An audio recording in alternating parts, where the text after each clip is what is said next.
What's going on, guys? It's Greg here, aka NYPrepper.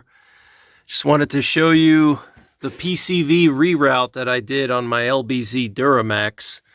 So why do you want to do a PCV reroute? Well, if you don't know what PCV is, that's positive crankcase ventilation. So your crankcase, your engine, builds up pressure when it operates, and there has to be a way of relieving the pressure. And back in the day, there used to just be little crankcase vents that would just vent any excess pressure along with any fumes from the oil out into the atmosphere. But the environmentalists thought it would be a better idea to recirculate those vapors back into your engine for combustion. Now, it sounds great on paper, but the problem is the PCV system ends up clogging up the internals of your intake and your intercooler and your supercharger, turbocharger, because all those oily vapors are being recirculated back through your intake, so it coats everything with oil. So on these LBZ Duramaxes, a lot of people will do a PCV reroute, and essentially it's just venting to the atmosphere.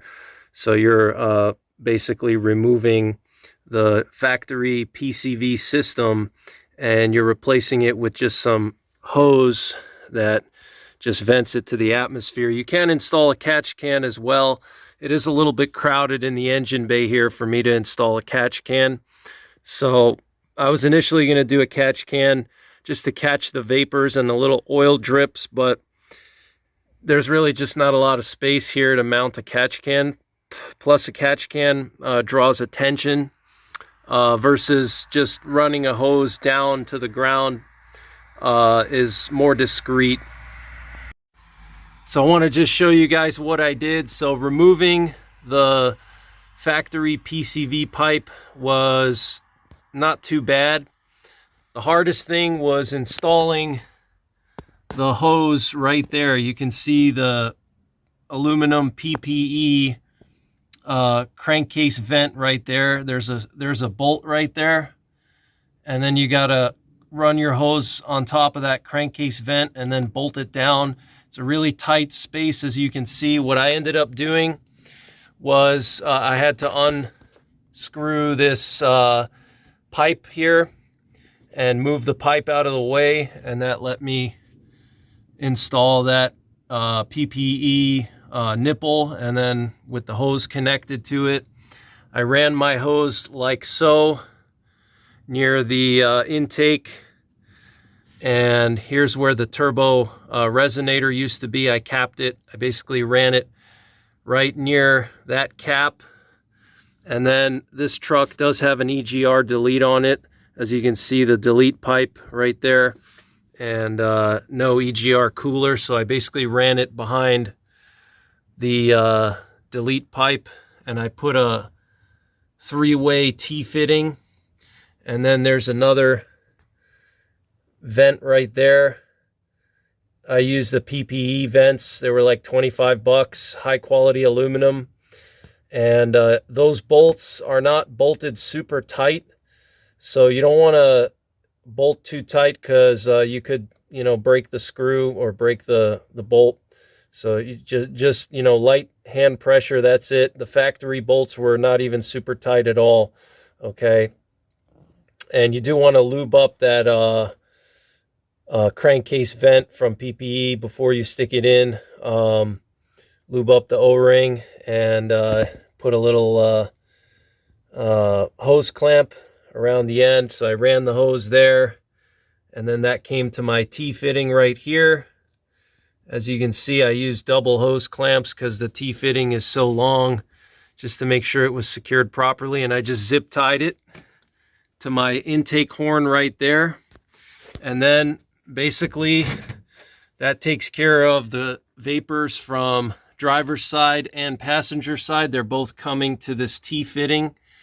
And then I ran my hose right where the EGR cooler would be, and then down through the front of the engine here.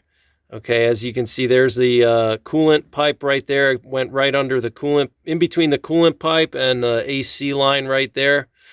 And then I went down and I ran it down just below the front tow hook area on the passenger side. I just went straight down like this, and I'll see if I can get under. Oh, you can actually see the hose right there. You see it zip tied to the cross member. Okay, so I just ran it in that way.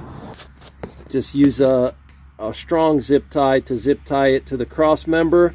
One zip tie there, and then I also put one zip tie up in there. You can see the hose right there.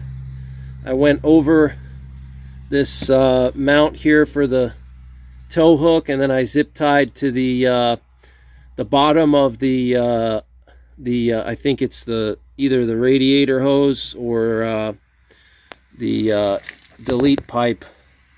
One of those two, I can't tell.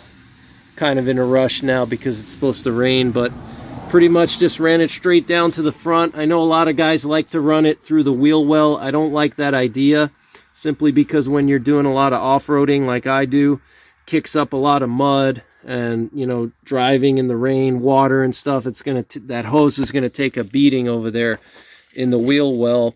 Plus I don't really like the idea of having oily vapors coming out right near my tire that could, you know, create a safety hazard, you know, if the oil gets on your tire and whatnot.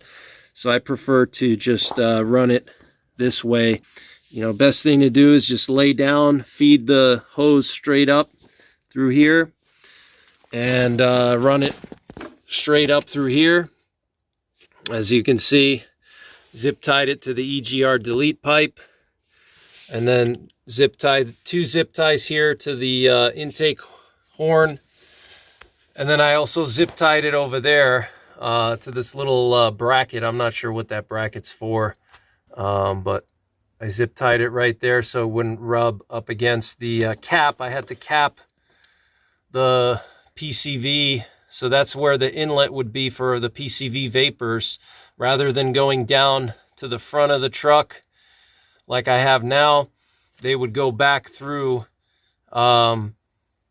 through that little inlet there. And you know what I did? I literally went to Home Depot and I got a 1-inch rubber furniture leg protector. So you know, those little rubber caps you put on table legs or chair legs to prevent the chair legs or tables from scratching your floors. That's literally all that was. It fit over there pretty tight, and it's all rubber. It's pretty solid, and I just clamped the crap out of it with that hose clamp. But this was the hardest part right here. This part right here, running the hose into the driver's side was the hardest part. Getting that hose with the nipple was really, really difficult. I had to undo the pipe there. You have to undo that pipe, otherwise you won't be able to get it in. So you just gotta loosen that bolt there, pull the pipe off just a little bit. It'll give you another 2 inches of room. You definitely want to connect your hose to the nipple first, and because if you put the nipple in, you're not going to be able to slide the hose over it in that tight space over there and be able to put a clamp on it. As you can see, it's really tight in there. So I had it pre-assembled, the hose on top of the nipple, and I just slid it down. I did that side first. I ran my hose over here, figured out where I wanted it to go. Then I cut it and left myself a little bit of slack. And then I did this one. And then I ran just a foot of hose there. As you can see, not a lot of hose there. Just run it through. And, you know, when you're doing this too, you want to make sure that your hose is not kinked. You want to make sure that, you know, you have enough room for the vapors. If the hose is kinked, there's not going to be enough room for the vapors to flow through the hose. Okay, so that's pretty much it, guys. Hope this video helped you out. If you have a Duramax, highly recommend doing a PCV reroute. Just vent it to the atmosphere. There's really no sense in you know, recirculating it. And, you know, depending on your state and how strict they are with inspections and so on, You know, even here in Pennsylvania, they didn't even look. They didn't even know that my EGR was deleted when I got this inspected. They didn't really care. You know, but yeah, this is just the EGR delete pipe. It came this way. I didn't delete it myself. It came this way. I didn't even realize it was deleted until later on when I got home and I had a chance to really look at the engine bay. I was like, wow, amazing. Just saved me so much work. But yeah, I got super lucky with this truck. I got it from Davis Drives in Chesterfield, Virginia. If you guys are looking for a classic truck, either a classic Duramax or square body, whatever the case may be, Davis Drives in Chesterfield, Virginia, they're the best. They have the best classic trucks, and this truck has absolutely zero rust, which is totally insane for the age of the truck. I think it actually has less rust than my Trail Boss, because my Trail Boss lived in Michigan for 2 years, the supercharged truck I have. But that's pretty much it for this one, guys. PCV reroute, 2006 Chevy Silverado 2500 HD LBZ. Stay tuned to my channel for more LBZ content. Check that out, guys. Davis did the lift on this truck. Look at the Fox shocks. They put the Fox shocks on. I had them install the Kryptonite upper control arms and PPE heavy duty tie rods, but the truck is just super clean. Check out the badge I put up. I just finished installing a 5-inch straight pipe exhaust. But yeah, stay tuned to my channel for more LBZ content. Check out my off-roading and truck playlist for all my off-roading and truck videos. And until the next time, take care, God bless, and don't forget the 3 P's: prepare, practice, and persevere. Oh, and before I go, just wanted you to hear my exhaust. It's always good to start your engine after you do this. Just check and make sure there's no weird hissing noises anywhere. I actually just put my hand underneath the hose down there, and I could feel the air coming out, so I know it's working. But you definitely want to check and see if there's any weird hissing noises, especially that cap area where you cap the intake. So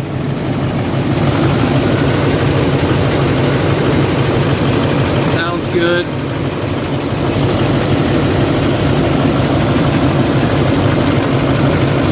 Nothing unusual. It's good. See that cap over there? Everything sounds good.